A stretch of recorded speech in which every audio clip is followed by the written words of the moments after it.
Aron matabangan sa ilang pagbago ang syudad sa Mandawi, nag-apod-apod o ginabang sa mga drug warriors o mga surrenderies sa laing kabaranggayan. Ano ang report ni Nico Sereno?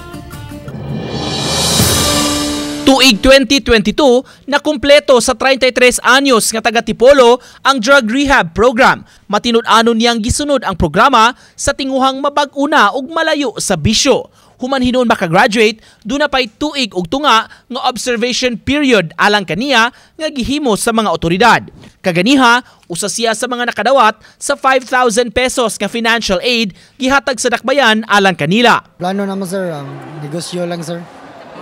Manegosyo may kay mao man ang gikuan sa livelihood niya. Negosyo. Oh, negosyo daw. Negosyo. Na sir ako asawa nagkuan sa among negosyo.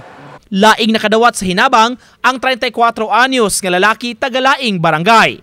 Nalakip siya sa pagpa-enroll sa programa human migawas sa watchlist angan sa iyang kaluha. Nahinangup siya nga nakadawat sa ayuda makatabang kanila sa pamilya. Palit og gatas kung asawa kay bag-ong nanganak. Bagong anak? Oh. Baby di ay? Bag-ong nanganak kong asawa. Makatabang pod? Katabang muna sa mga pod. Punan man ko ni Mayor pod no? Ay, to be followed naman, process pa man na. Sa distribution kaganiha, misaad ang mayor, kapunan pa ang maong ayuda apan isunod lang unya kini.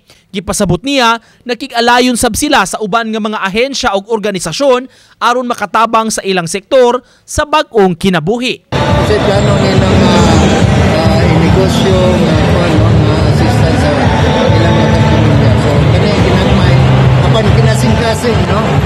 Uban sa panginaot nga hindi na sila mo sa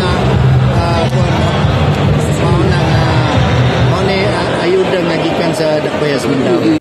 Uban ni Marlon Melgazon, Nico Sereno, Balitang Bisdak.